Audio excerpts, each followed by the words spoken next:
تو خواہشات کو کیا کرنا ہے؟ کنٹرول، حلال اور حرام میں فرق.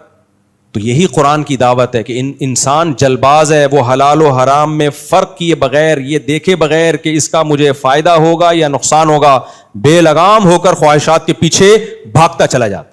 جیسے کسی ٹھرکی کو کوئی لڑکی نظر آ جائے نا، کوئی خوبصورت سی لڑکی، بس آج کل نوجوان یہی کر رہے ہیں، بیٹھے ہوئے ہوں گے کہیں.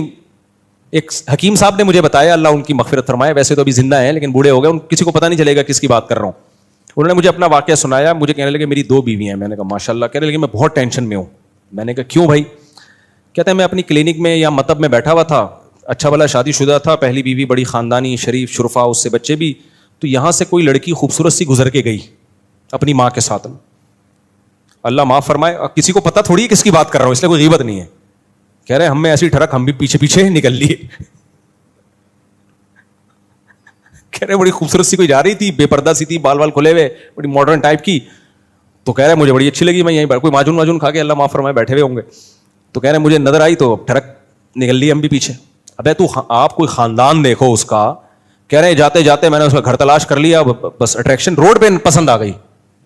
تو میں نے پیغام بھیجا، پیسہ ویسا دیکھ کے انہوں نے شادی کر دی. وہ اتنی بد اخلاق نکلی، کہہ رہے میرا تو سر گنجا ہو گیا اس کی وجہ سے، کبھی منہ سے تمیز سے بات کرتی نہیں، عذاب میں آ گئی ہے زندگی.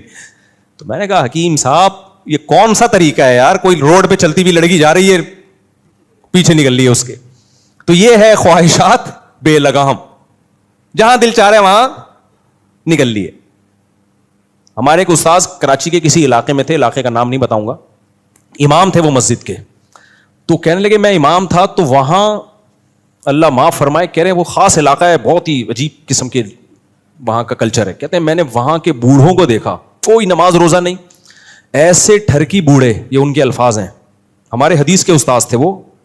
کہتے ہیں ایسے ٹھرکی بوڑھے بیٹھے رہتے تھے تھڑے پہ نا، باہر ہوٹلوں پہ، کوئی کام دھندا نہیں ان کا، بس بیٹھے ہوئے ہیں، چائے چل رہی ہے. کہہ رہے ادھر سے کوئی عورت آتی ہوئی نظر آتی نا، اس کو دیکھتے وہ، اور وہ دیکھتے دیکھتے دیکھتے جب تک گلی کے پار اس کا دوپٹہ بھی نظر آنا بند ہو جاتا نا، کوئی دوپٹہ بھی نظر، وہ پورا سارے مل کے اس کو دیکھ رہے ہوتے.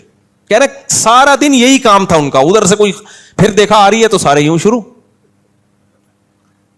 تو کہہ رہے میں ان کے منہ کو دیکھتا تھا کہ یار تمہیں شرم نہیں آتی اس بڑھاپے میں؟ یہ ہے خواہشات کا بے لگام ہونا.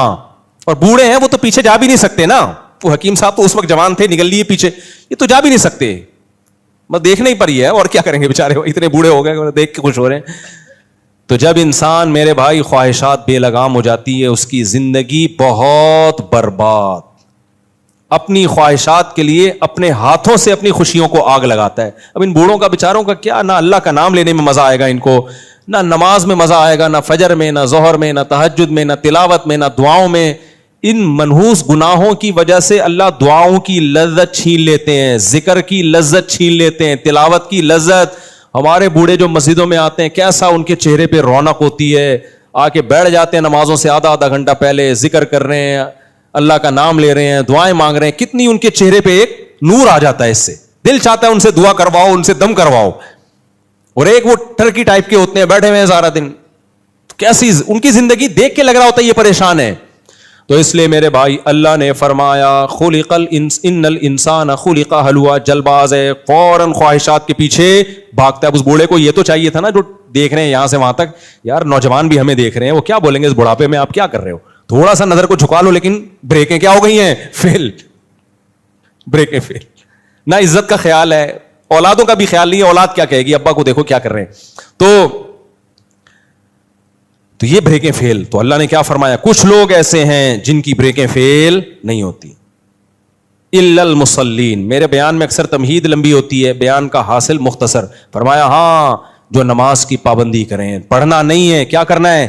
پابندی. نماز انسان کو بے حیائی سے روکتی ہے، خواہشات کو لگام دیتی ہے، کیونکہ فجر میں اٹھنا مشکل کام ہے، وضو کرنا مشکل کام ہے. مشکل کام کر کے انسان اللہ کے سامنے آ کے کھڑا ہوتا ہے، رکوع، سجدہ، تسبیحات، دل میں نورانیت پیدا ہوتی ہے، گندے کاموں سے نفرت. جیسے نمازی کو گندا جسم پسند نہیں ہوتا کیونکہ وہ پاک صاف رہتا ہے، ایسے گندا عمل سے بھی اس کو کیا ہو جاتی ہے؟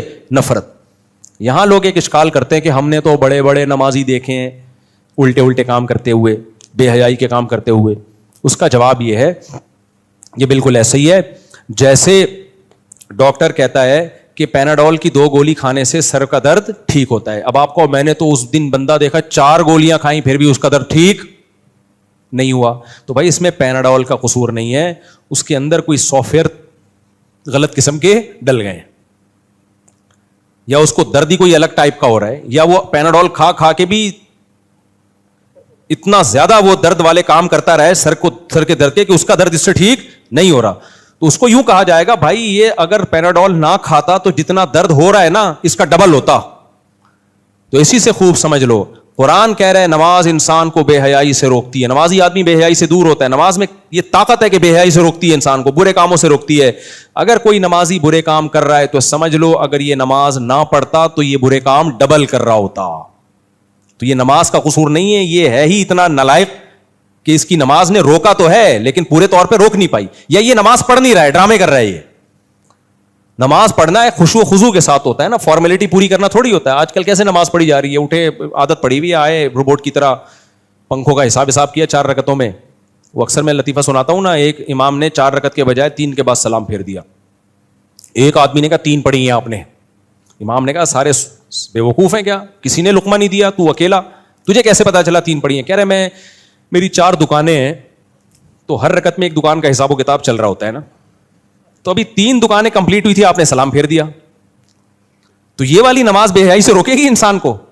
ہے بھائی، سارے مسائل کس میں چل رہے ہوتے ہیں، پھر ہل اتنا رہے ہوتے ہیں، نہ ظاہری خشوع ہے نہ باطنی خشوع.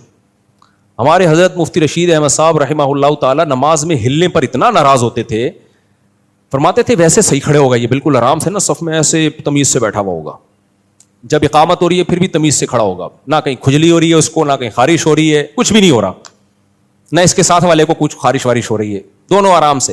جیسے ہی نیت باندھی کبھی یہاں کو جا رہا ہے، دیکھا ہوگا آپ لوگوں نے، کبھی یوں شروع ہو جائے گا، کبھی ناک میں انگلیاں گھما گھما کے مطالعہ بھی کر رہا ہے کیا نکلا اس میں سے، رپورٹ طلب کر رہا ہے کہ یہ رپورٹ آئی بھی ہے کہ یہ ہوائی بس گھمایا ہے، کبھی یوں ہل رہا ہے کبھی یوں ہل رہا ہے کبھی کیا کر رہا ہے. تو یہ کیا ہے بھائی؟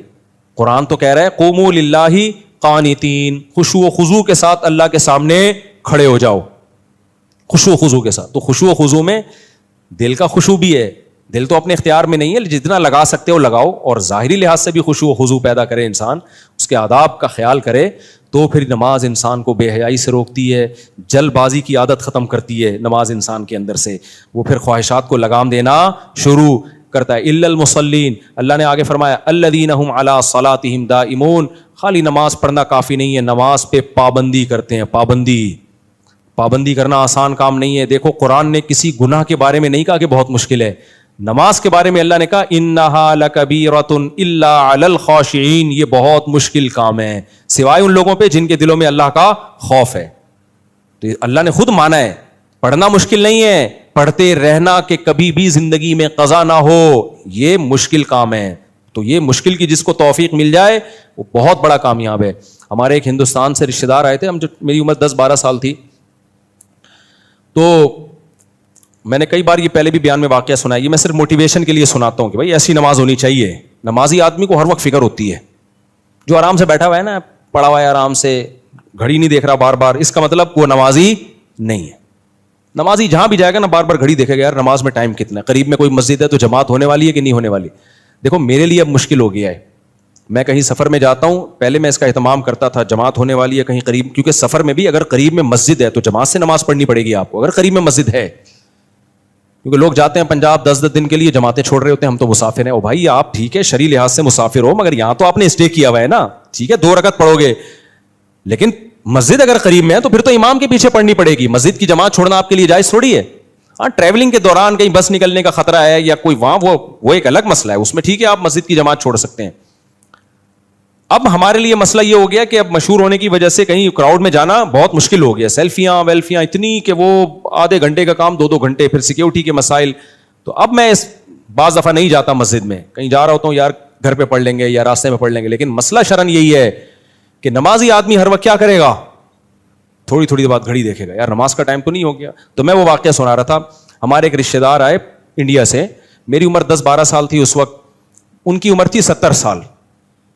تو ہم سب گھر والے ان کو لے کر گئے کلفٹن گھمانے کے لیے. چلو جی آپ کو کیا دکھاتے ہیں ہم, کلفٹن. اچھا ہم نے اپنی دادی سے اور اپنے والد وغیرہ سے سنا کہ ان کی زندگی میں کبھی نماز قضا نہیں ہوئی. 70 سال کا بندہ اور بالغ ہونے سے لے کے اب تک کبھی نماز قضا نہیں ہوئی. یہ نہیں کہ ذمے میں نہیں ہے, قضا ہی نہیں ہوئی. کتنا اہتمام کیا ہوگا بھائی. تو میں نے کہا یار یہ ایسا کیسے ہو سکتا ہے. بعض دفعہ سوتے میں نکل جاتی ہے, بعض دفعہ بھول گیا انسان, کوئی کام میں مشغول ہو گیا. حدیث میں آتا ہے لیس فی النوم تفریط, کسی کی آنکھ ہی نہیں کھلی تو اس کو گناہ نہیں ملے گا. اس نے انتظام کیا تھا اٹھنے کا لیکن نہیں کھلی تو وہ تو معذور ہے نا. تو یہ تو ہو سکتا ہے, لیکن کتنا اہتمام کیا ہوگا ایک بندے نے کہ کبھی سوتے میں بھی نہیں ہوئی قضا. یعنی ایسا ان کا سونے جاگنے کا پورا اہتمام تھا. خیر جب ہم ان کو تفریح پہ لے کر گئے نا تو ان کا جو ہم نے عمل دیکھا اس سے مجھے یقین ہو گیا کہ ان کے بارے میں جو رپورٹ ہے وہ غلط نہیں ہے. بھائی ہم ان کو جھولوں میں لے کے, وہ 70 سال کے جھولے کیا جھولتے, لیکن جو بھی ان کے حساب کے جھولے تھے یا جو بھی ان کو دکھانا تھا, بار بار بھائی مغرب کا ٹائم ہو گیا, سورج غروب ہو گیا, بار بار. ابے ہم نے کہا بھائی یہ تو کسی تفریح میں دلچسپی نہیں لے رہے, ان کو تو بس اس سے مغرب کا ٹائم ہو گیا, ظہر کا ٹائم ہو گیا, عصر کا ٹائم ہو گیا, عشاء کا ٹائم ہو گیا. میں نے کہا بھائی واقعی یہ کیا ہے, واقعی یہ نمازی ہیں. آج کل نمازی لوگ بیمار ہوئے, نمازیں چھوڑ دیں, کوئی وضو کرانے والا نہیں ہے, بار بار کپڑے چینج کرنا بہت ٹینشن ہے. ایکچولی اب دیکھیں کیسے ایسے تو عجیب عجیب سے اسٹائل ہوتے ہیں لوگوں کے. جہازوں میں بیٹھے ہیں, پڑے سو رہے ہیں, فجر کا ٹائم گزر گیا, ظہر کا ٹائم. ابے بھائی جہاز ہے, سفر ہے, اور کچھ پڑھ رہے ہوتے ہیں لیٹے لیٹے پڑھ رہے ہوتے ہیں. ابے بھائی یہ لیٹے لیٹے تو اس کے لیے ہے جو کھڑے ہو کے نہ پڑھ سکے, وہ بیٹھ کے پڑھے. جدھر منہ ہے ادھر منہ اٹھا کے پڑھ رہے ہیں نماز. تو قبلہ اللہ نے ایسے ہی بنا دیا.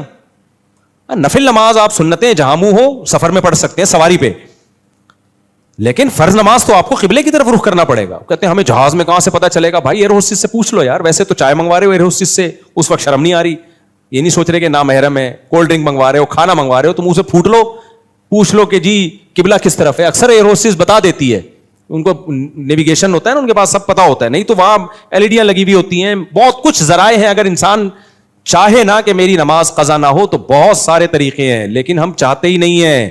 بسوں میں بیٹھے ہوں گے مستڈے بنے, پیشاب آ رہا ہوگا تو بس باپ بھی رکوائے گا. نماز قضا ہونے والی ہے, پھر کہتے ہیں یار ایکچولی ہم نے ڈرائیور کو کہا تو اب روک نہیں رہا, تو کیا کریں. بھائی جان ایسے شرافت کا دور ہے ہی نہیں. آپ ایسے رکواؤ جیسے آپ کو بہت زور کا آ رہا ہے, ٹھیک ہے نا. پھر آپ یہ کہتے کہ ایکچولی اب ڈرائیور روک نہیں رہا تو چلو شلوار ہی ٹھیک ہے فی الحال. وہاں تھوڑی ایسا ہوتا ہے. تو پھر بھی نہ روکے, آپ نے پورا فورس کر لیا, پھر سیٹ پہ بیٹھے بیٹھے پڑھو, معاف پھر بھی نہیں ہے, لیکن پھر اس کو نیچے اتر کے لوٹا لو. تو نماز اس طرح سے ہوگی تو میرے بھائی پھر وہ آپ کو برائی سے روکے گی. کوئی کام کنٹینیوسلی پابندی سے کیا جائے. الذین هم علی صلاتہم دائمون. آگے پھر اگلی آیت ہے, اس پر میں نے پچھلے ہفتے بھی بیان کیا تھا لیکن چلو دوبارہ ہو گیا. تو نماز کی بہت شدید پابندی کی ضرورت ہے. تو انسان کو انسان کا بچہ بنانے کے لیے بھائی بے لگام نہیں چھوڑا جائے گا, اس کو اپنے اندر کچھ تبدیلی. اور میں آپ کو گارنٹی سے کہہ دوں, دیندار بننے کا خدا کی قسم, لا الہ الا اللہ, آخرت میں فائدہ بعد میں ہے, دنیا جنت بنتی ہے. بہت مزے کی زندگی ہوتی ہے کس کی, جو اللہ والے ہوتے ہیں. بہت مزے کی زندگی ہوتی ہے, ان کو خامخواہ کی ٹینشن والی چیزوں سے ٹینشن ہوتی ہے. آج کل لوگوں کو بغیر ٹینشن والی چیزوں سے ٹینشنیں ہو رہی ہیں. کوئی ٹینشن کی چیز ہو تو یار کوئی سمجھ میں آتا ہے. خامخواہ کی ٹینشنیں ہیں. بحریہ ٹاؤن پھر اوپر جانا شروع ہو گیا, کاش میں خرید لیتا.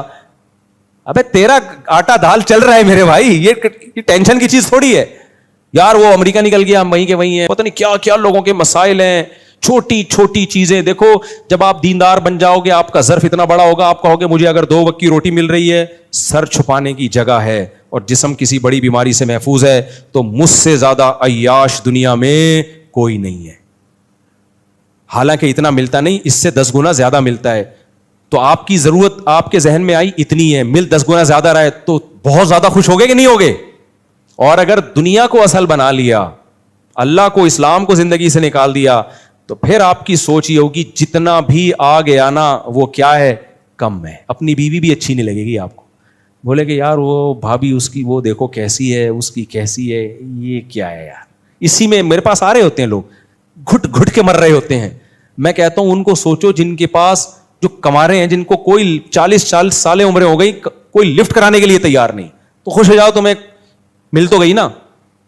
تو دنیا کی محبت ہر ٹینشن کی جڑ ہے, اور دنیا کی محبت دل سے نکل گئی تو ہر خوشیوں کی جڑ پیدا ہو گئی, بیس پیدا ہو گئی آپ کے اندر. اللہ تعالیٰ سمجھنے کی عمل کی توفیق عطا فرمائے.